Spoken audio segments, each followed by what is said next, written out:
Good day everyone, I am Jenny Benler from BE Gen 2E and I will be the first reporter for Group 4, which is Asian Regionalism. So when we say Asian Regionalism, a product of economic interaction between Asian countries. So we have to take note class that is not a political planning but it is also rather on economic interaction between Asian countries. So, when we say Asian, it is referring or tumutukoy ito sa mga taong nakatira sa Asia. And it is also Asian economies have grown not only in richer but it is also closer together. And next is globalization, a term used to describe how trade and technology have made the world into a more connected and interdependent place.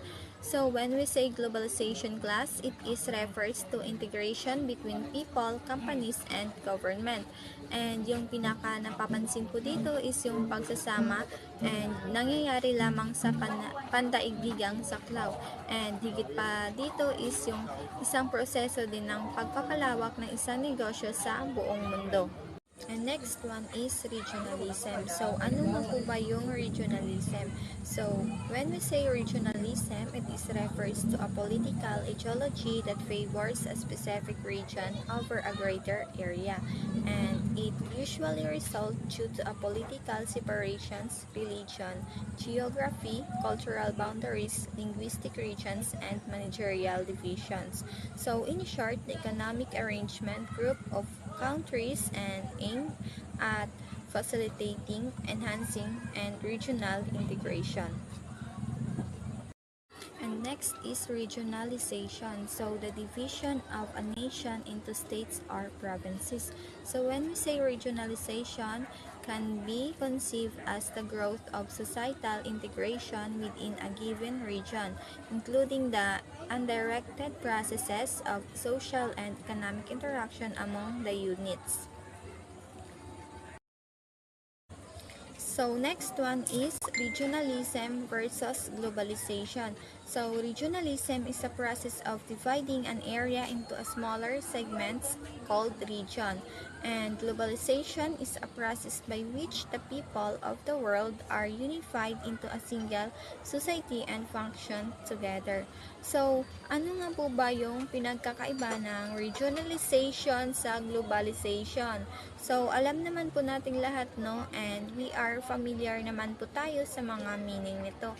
And kapag po sinasabing regionalization, ito ay tumutukoy lamang sa area that dividing. And then kapag sinasabi naman pong globalization, ito ay term which is used to describe how trade and technology have made through the world into a more connected and interdependent place.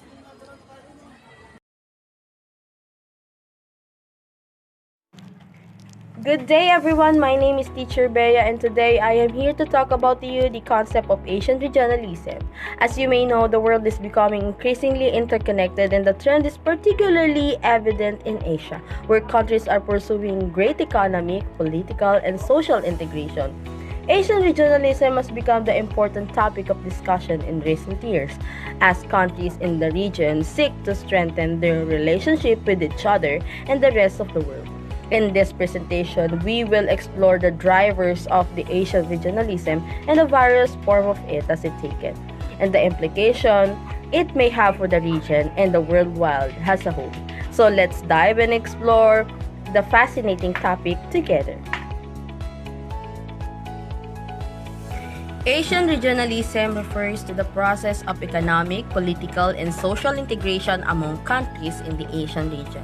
This integration is driven by the desire to increase trade, investment, and cooperation among countries in the region. Asian regionalism can be traced back in 1960s when Japan and newly independent countries in Southeast Asia formed the ASEAN or Association of Southeast Asian Nations. Since then, the regional integration effort have expanded to include other countries and organizations, such as the Asian Pacific Economic Cooperation or APEC, the East Asia Summit or EAS, and the Regional Comprehensive Economic Partnership or RCEP.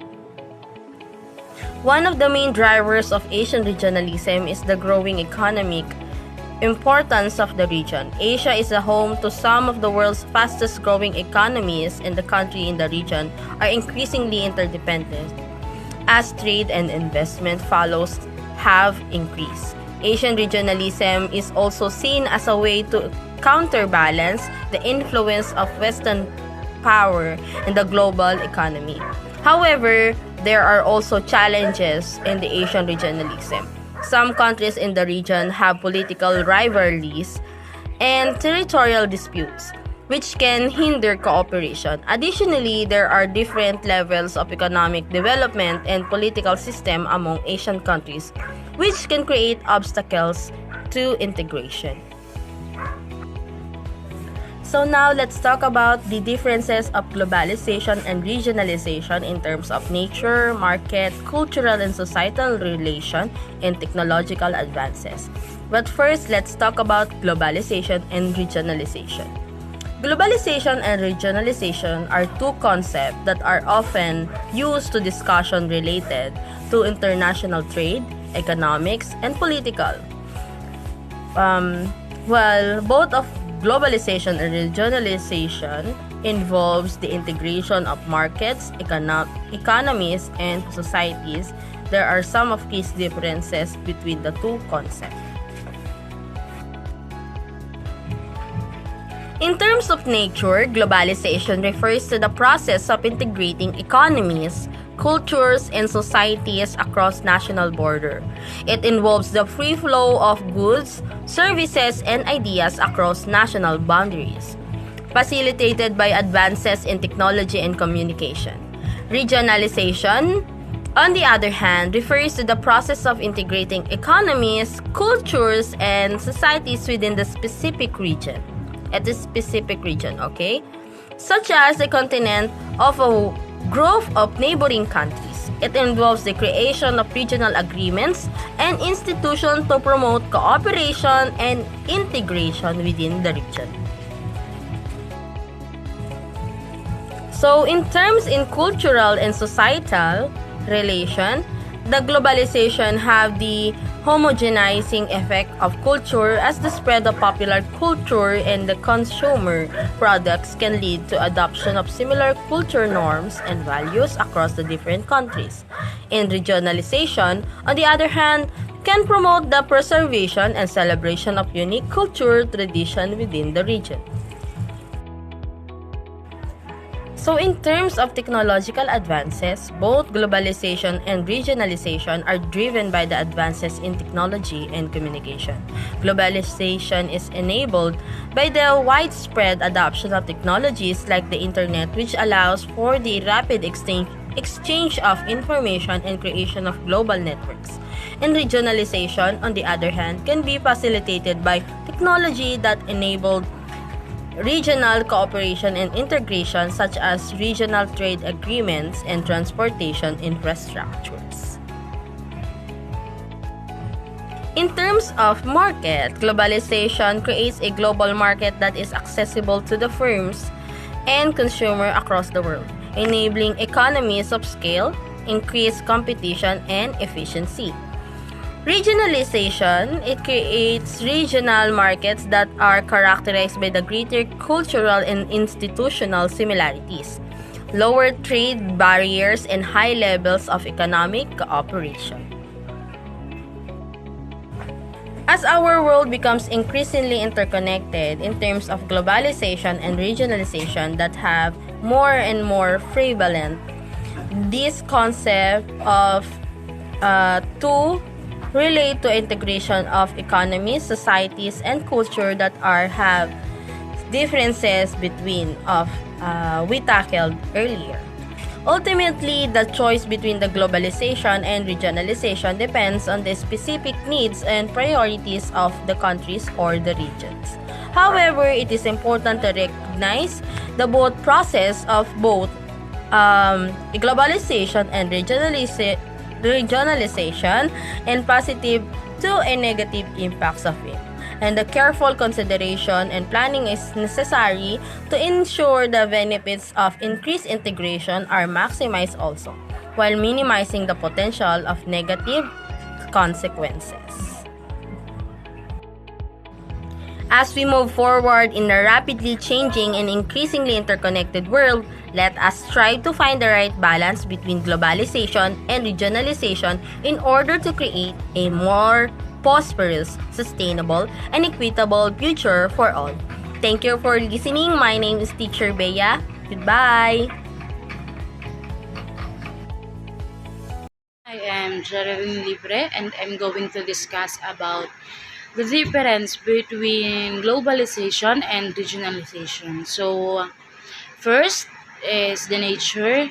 In globalization, they promote integration of economics across state borders all around the world, while regionalization is divide area into smaller segments.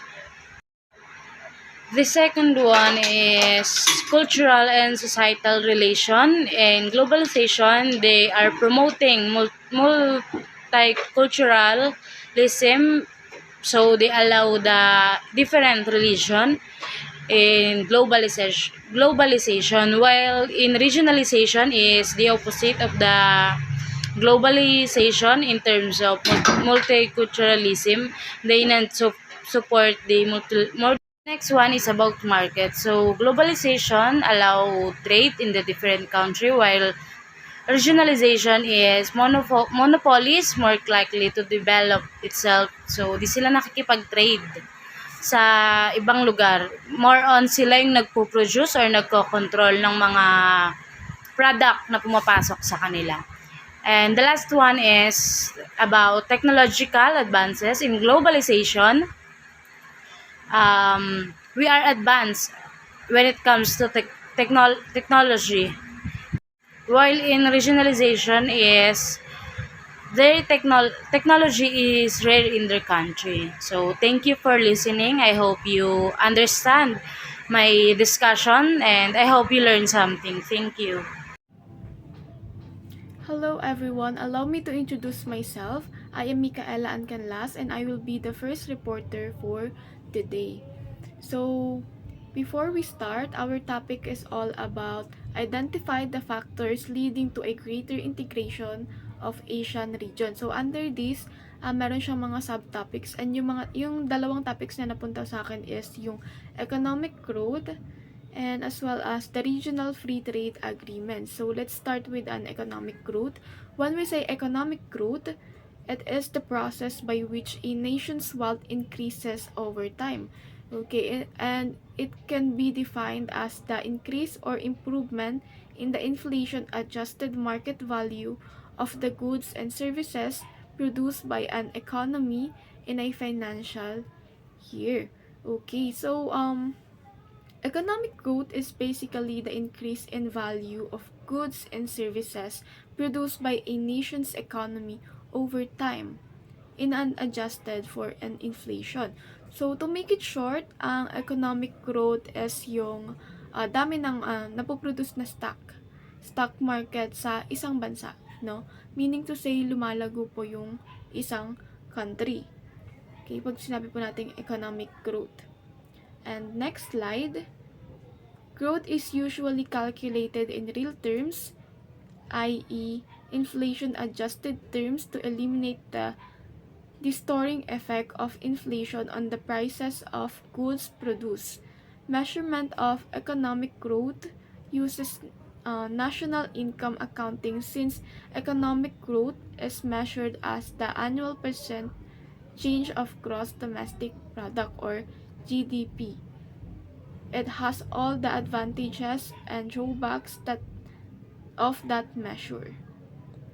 Okay, so dito naman nasusukat kung gaano kabilis ang paglago ng isang bansa sa pamamagitan ng GDP or yung tinatawag nga nating gross domestic product.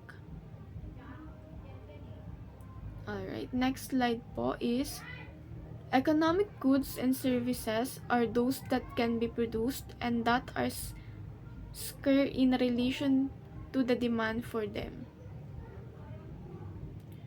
Okay, yung mga raw materials na ginagamit o pinagkukunan natin ng ay limited lang sa kakulangan ng ekonomiyang kalakal at serbisyo ay nagbibigay daan sa kompetensyon at nagbibigay sa kanila ng halaga sa merkado. Okay? And an economic good or service is provided by people to each other as solution to a problem they are faced, considered useful by the person who demands it.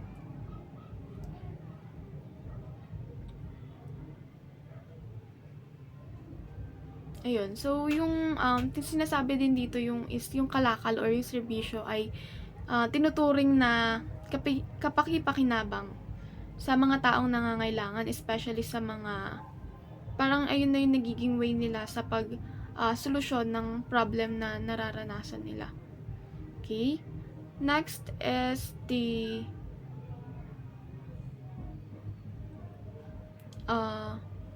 regional free trade agreement. So, meron tayo ditong types of regional free trades na tinatawag. Ang una is yung preferential trade areas. So, the preferential trading agreement requires the lowest level of commitment to reducing trade barriers. Though member countries do not eliminate the barriers among themselves, also preferential trade areas do not share common external trade barriers. So, dito naman sa first preferential trade area ay ito yung mga kasunduan sa pamamagitan ng mga countries, okay? Or ng mga different countries para mabawasan yung mga hadlang sa kalakalan sa pagitan nila. Yung ganitong uri ng kasunduan ay hindi nangangailangan ng malaking halaga or ng commitment dahil hindi natatanggal ng mga hadlang ang mga miyembro sa isa't isa at hindi rin sila nagtatakda ng isang panlabas na mga hadlang sa kalakalan. Number 2 is free trade area. In a free trade agreement, all trade barriers among members are eliminated, which means they can freely move goods and services among themselves. When it comes to dealing with non-members, the trade policies of each member still take effect. So, dito naman sa free trade area, from the word itself, free trade, kahit anong goods and services yung i-trade nila is okay, wala silang kinakailangan na opinion from other countries. As long as may pwede silang i-trade, okay na yun, goods na yun. Number 3 is custom union. Member countries of customs union remove trade barriers among themselves and adopt common external trade barriers. Alright. Sa dito naman is nag-aalis ng mga dito naman pag sinabi nating custom union, sila naman yung nag-aalis ng mga hadlang when it comes sa trade or sa mga members na parang hinahadlangan yung gusto ng ibang members. When it comes to kalakalan nga. Number 4 is common market. A common market is a type of trading agreement wherein members remove internal trade barriers, adopt common policies when it comes to dealing with non-members, and allow members to remove resources among themselves freely. So, dito naman sa common market is yung kasunduan sa trade wherein nag-aalis yung mga member ng mga yun din, hadlang sa trading na nagaganap sa pagitan ng iba't ibang countries or sa iba't ibang members. Okay?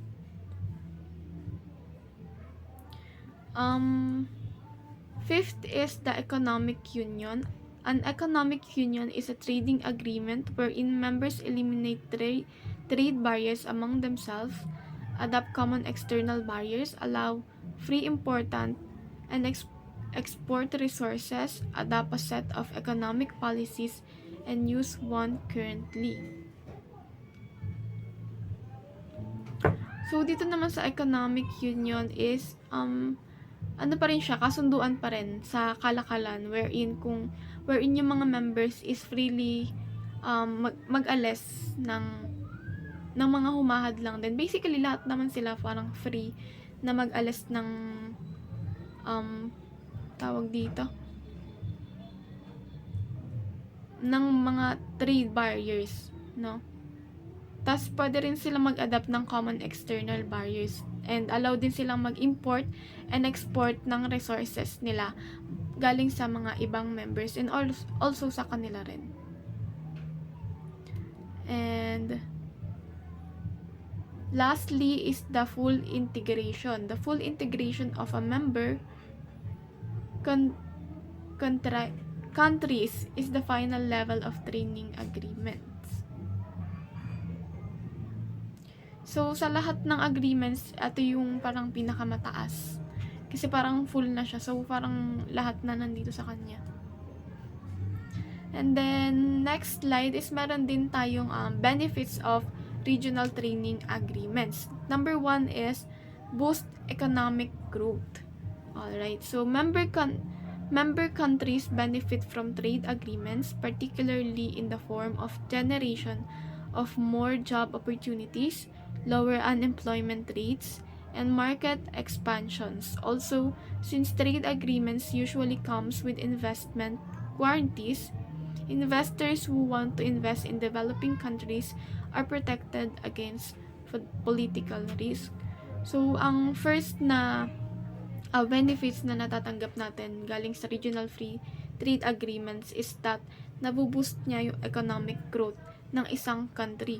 Let's say, for example, nagkakaroon nga ng mataas na employment rate dahil nga sa parang nagkakaroon kasi ng mga job openings when it comes to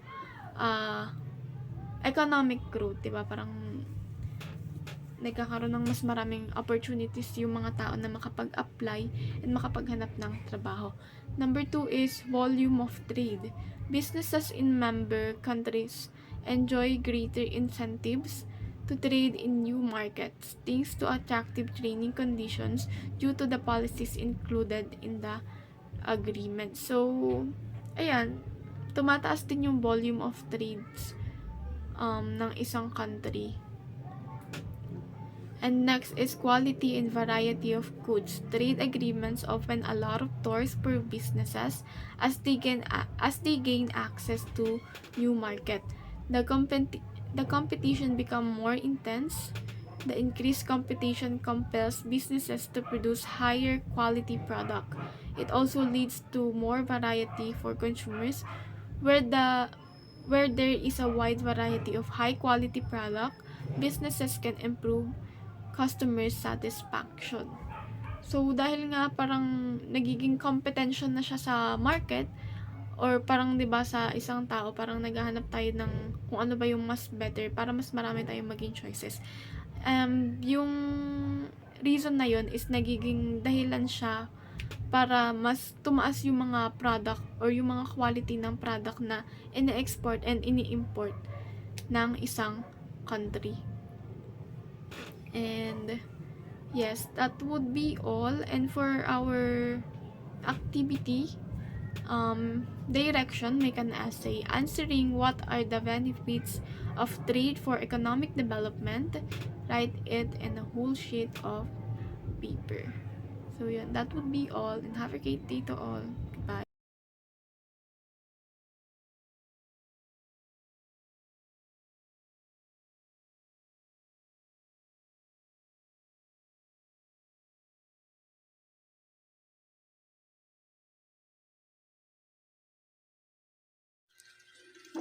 Good day. So my name is Jerly P. Maldes and the topic assigned to me is regarding about infrastructure development and political stability. There are several factors that contribute to a greater integration of the Asian region in terms of infrastructure development. First is economic growth and development.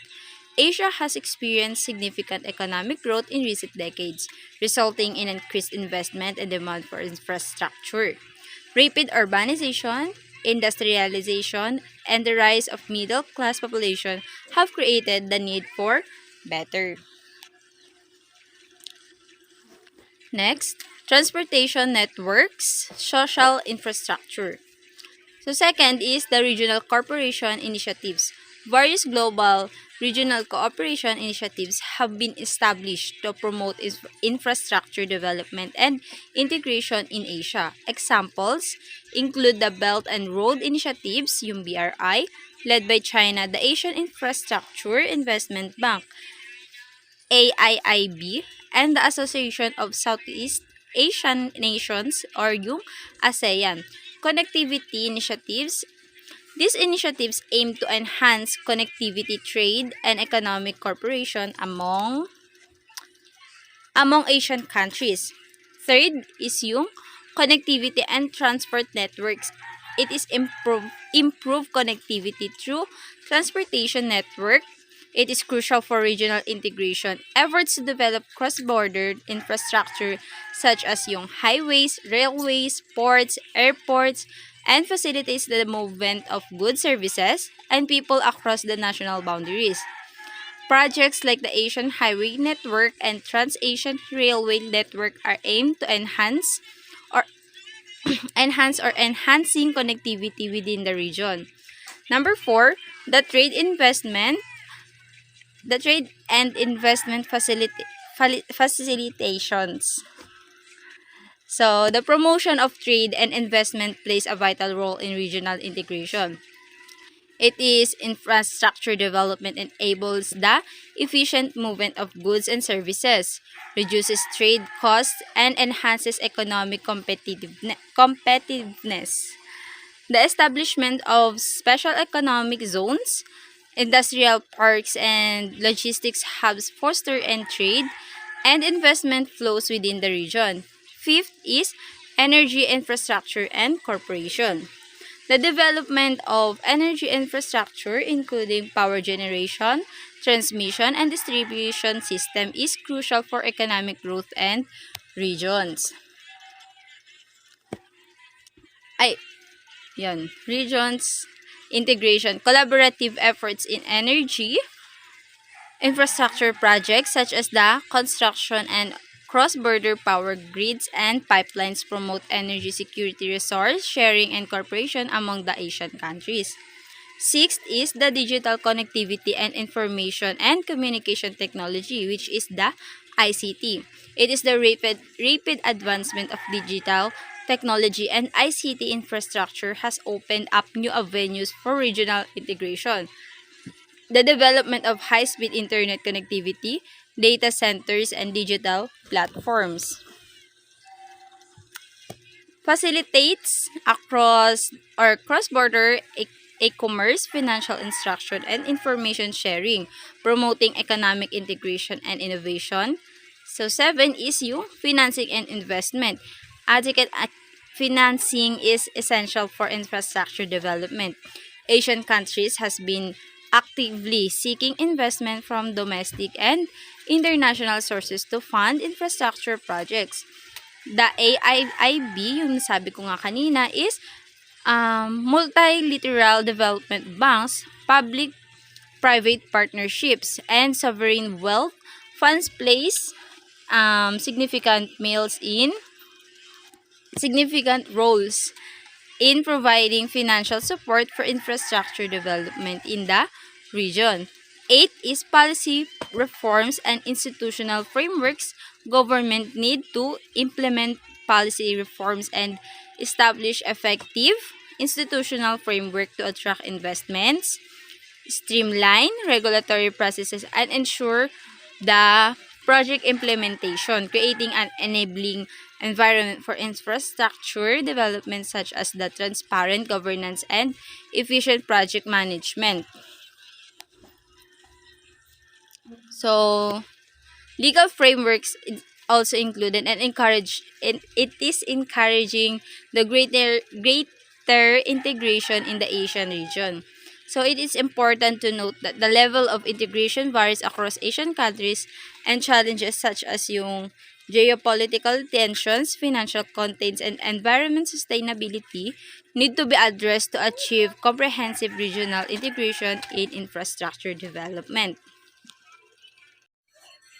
So let's proceed to Asian political stability factors.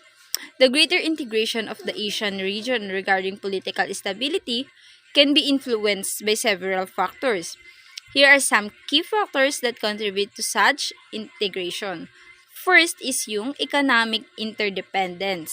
Strong economic ties and interdependence among Asian countries can foster political stability, increase trade, investment, and economic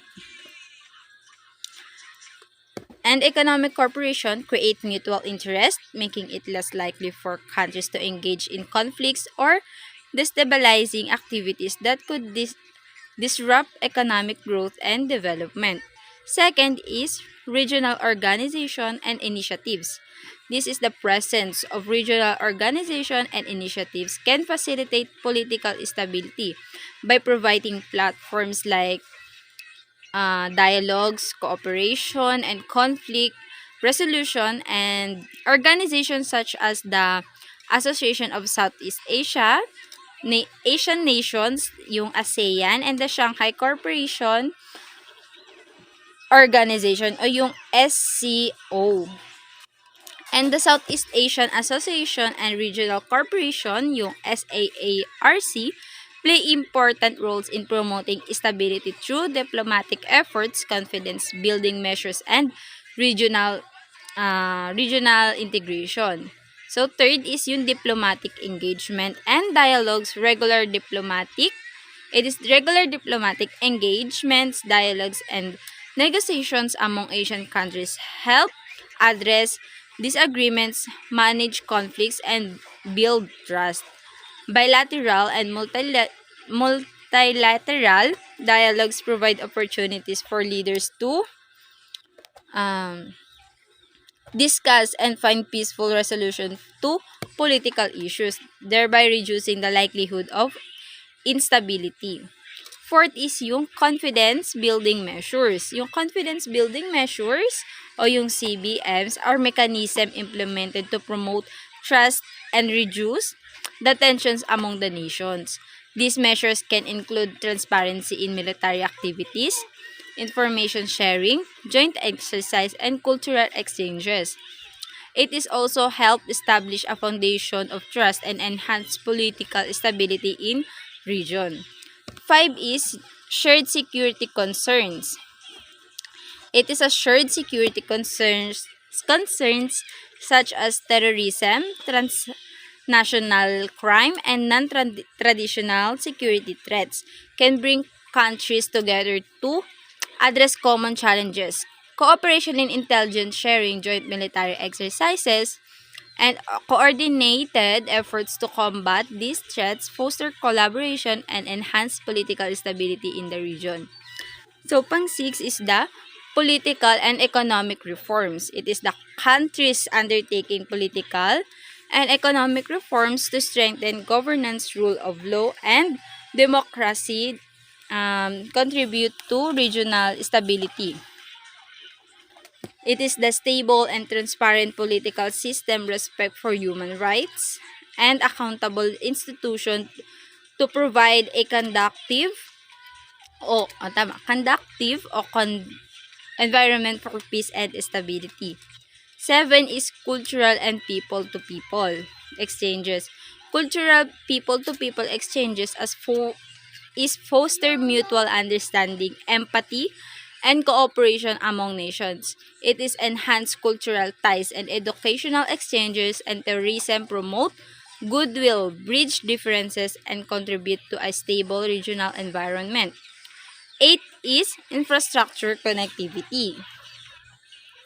It is improve infrastructure connectivity through projects like transportation networks, energy pipelines, and digital connectivity.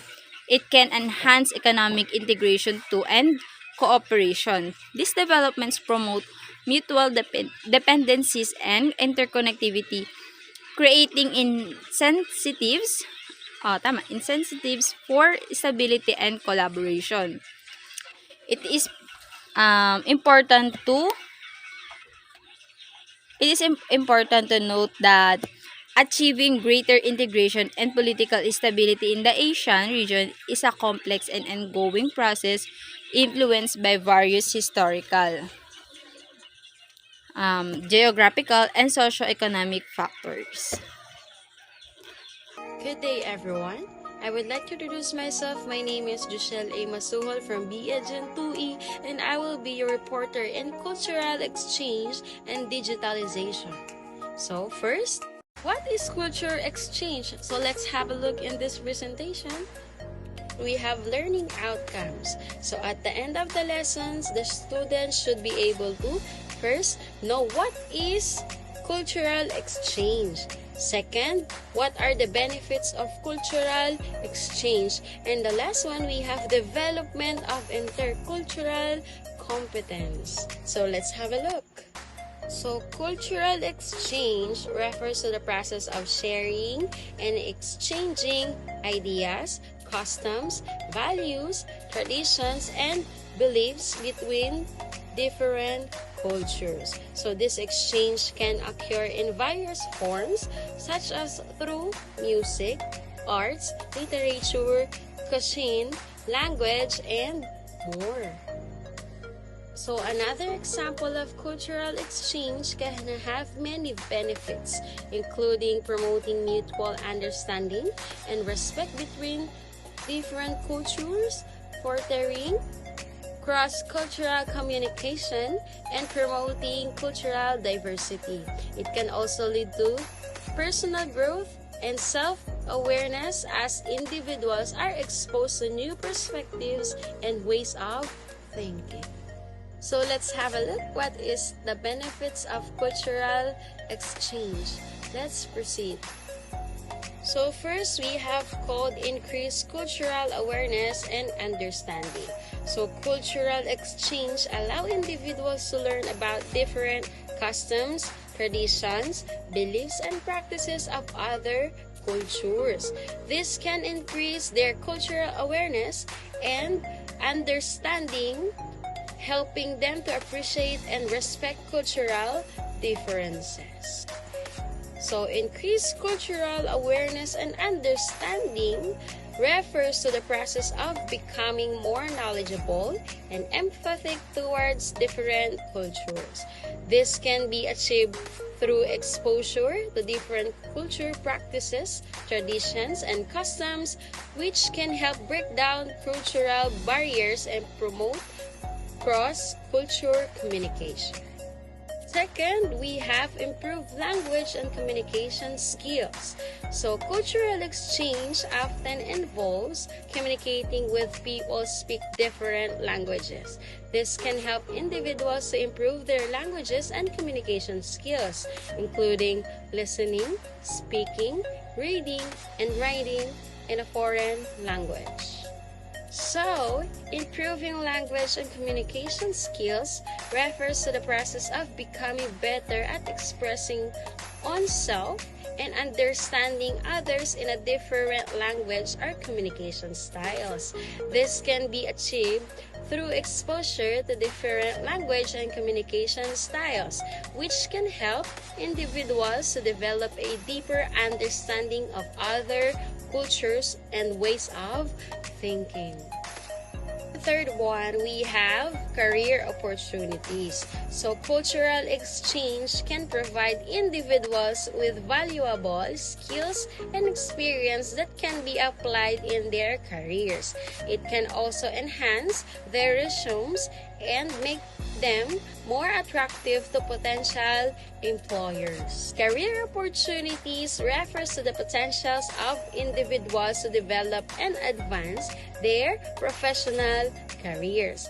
Cultural exchange can provide individuals with unique experiences and skills that can enhance their career prospects. For example, individuals who have studied abroad or have experiences working in a multicultural environment may be better equipped to work in a global industries. Fourth, we have improving international relations. So cultural exchange can improve international relations by fostering mutual understanding, respect, and cooperations between different countries and cultures.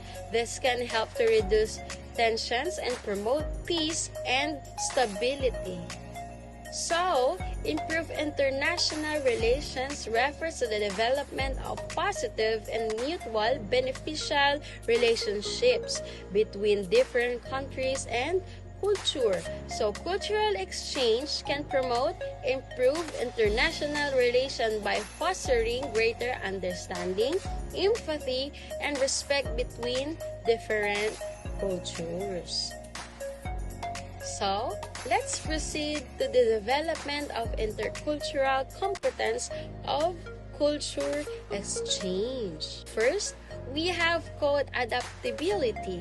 Cultural exchange can help individuals to develop adaptability skills such as flexibility, resilience, and problem solving necessary for navigating different cultural contexts.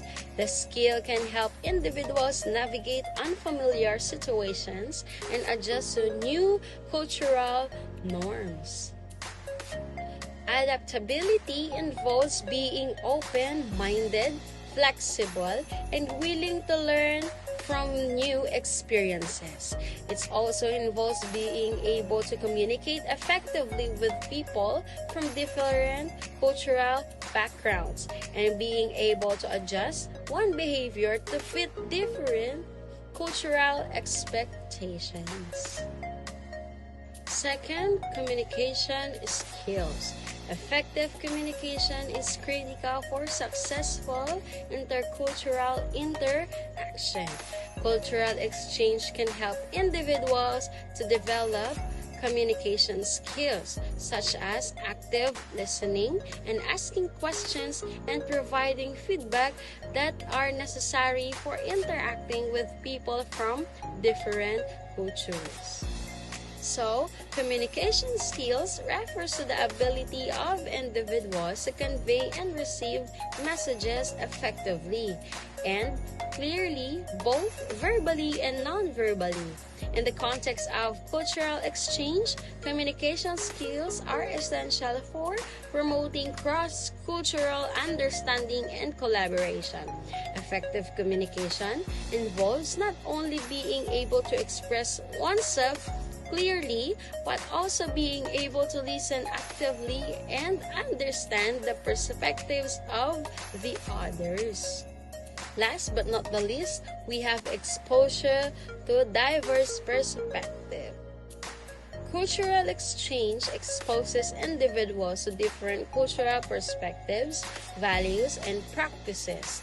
This exposure can help individuals to develop empathy, open-mindedness, and a better understanding of others' culture.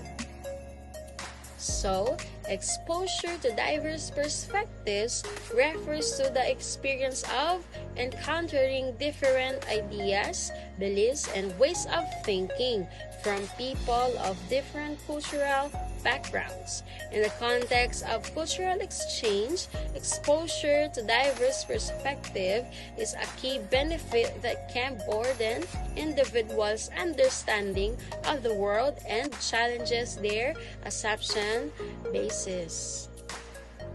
So, we are done to cultural exchange.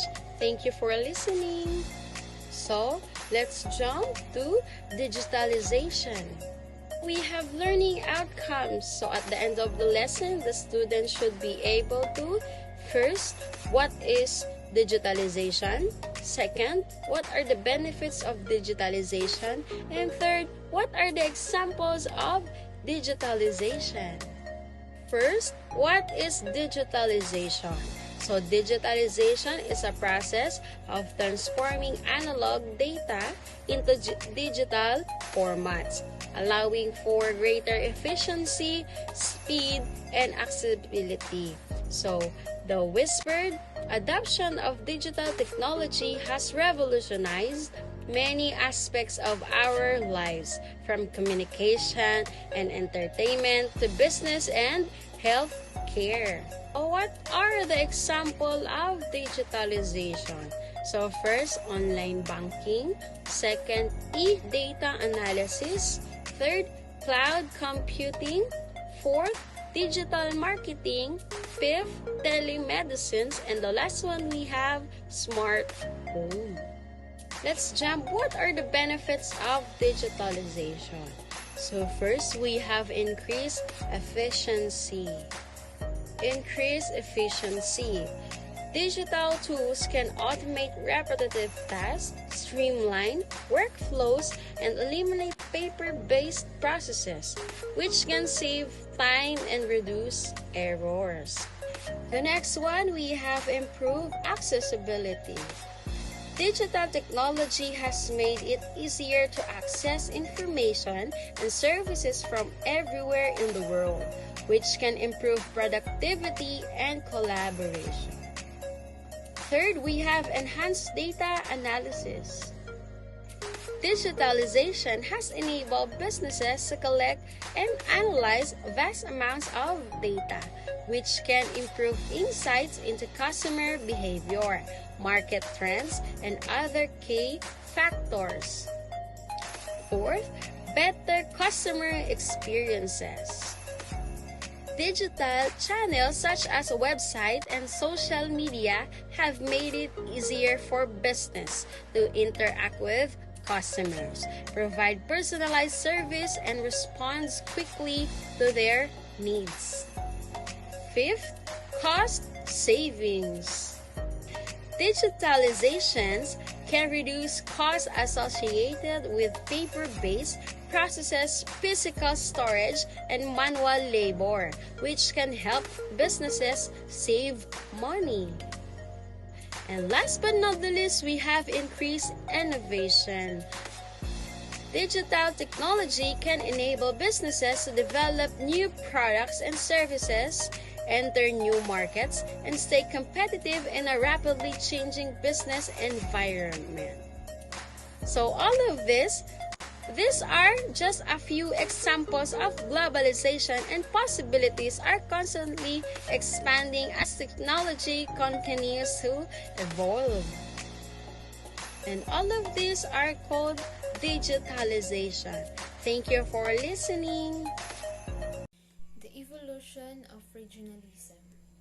Regionalism is an inspirational enterprise in human history. As well as being inspirational, we can say that it is quietly revolutionary since it involves the reorganization of political, economic, cultural, and social lives along the lines of an imagined region rather than according to the standard. To trace the evolution of regionalism, there will be a four benchmark: the 1968, 1989, 1997 and the 2010. So, in 1968, the Association of Southeast Asian Nations was born with five original members: the Indonesia, Philippines, Malaysia, Thailand, and Singapore. So the primary goal of the ASEAN, as far as the United States and its friends were connected, was to consolidate the Southeast Asia against communism, which was raging in the form of the Vietnam War. In 1989, the Asia-Pacific Economic Cooperation meeting was institutionalized with the goal of monitoring and analyzing regional markets and institutions, as well as governing rules and norms for facilitating transparent and introduction to ideas of Asian regionalism. In 1997, the Asian Plus 3, Japan, Korea, and China was instituted. Japan, Korea, and China were major economic engines. Both the Asian and the three wanted to benefit from being close to each other. And the last is In 2010, the East Asian Summit decided to add two more members, the United States and Russia. So this has initiated a new phase for Asian regionalism. So the regionalism surrounding the big Northeast Asian is becoming more comprehensive. Good day, my name is Mary Ann Caraga from B.Ed Gen 2E. So I'm going to discuss the factors leading to a greater integration of Asian regions. So what is integration? Integration is the act of bringing together smaller components into a single system that functions as one. It is the convergence of life chances without convergence of lifestyle. So we have the five factors, which are the mutual benefit, similar culture, common goals, trade, and similar security needs. Let's talk about into mutual benefit, the first factor. When it comes to trade, these nations can readily supply each other's need. The second is the trade. The world economy is intertwined with each other, whether we like it or not. We all want or need something from another part of the world, and global trade facilitates that. The third is the similar culture. The cultures of Asia is diverse, but they do share many things. This make it an easier fit during times of negotiations. The people of this region are generally alike in appearance, temperament, which is seemingly peaceful. They tend to get along quite well even on an individual level. The fourth is the common goals. The Asian region recognizes the mutual benefit of slow integration. The territories are not far from each other, and the industriousness of its population can work as powerful negotiating bloc against those from other parts of the world. And the fifth is similar security needs. Aside from small localized rebels, this association needs only to be content with foreign-supported terrorist groups, which are usually. Good day everyone, I am Brian Kotamara from the Gen 2, and today I will tackle the topic about how regionalism can benefit Asia. Regionalism can benefit Asia if regional cooperation are effectively structured and implemented. This is the power tool in addressing challenges as well as to provide stronger foundation for its global role. Integrated Asia can link the competitive strength of its diverse economies in order to boost their productivity and sustain the region's exceptional growth. Connect the region's capital market to enhance financial stability, reduce the cost of capital, and improve opportunities for sharing risk. And cooperate in setting exchange rate and macroeconomic policies in order to minimize the effect of global and regional shocks and to facilitate the resolution of global imbalances.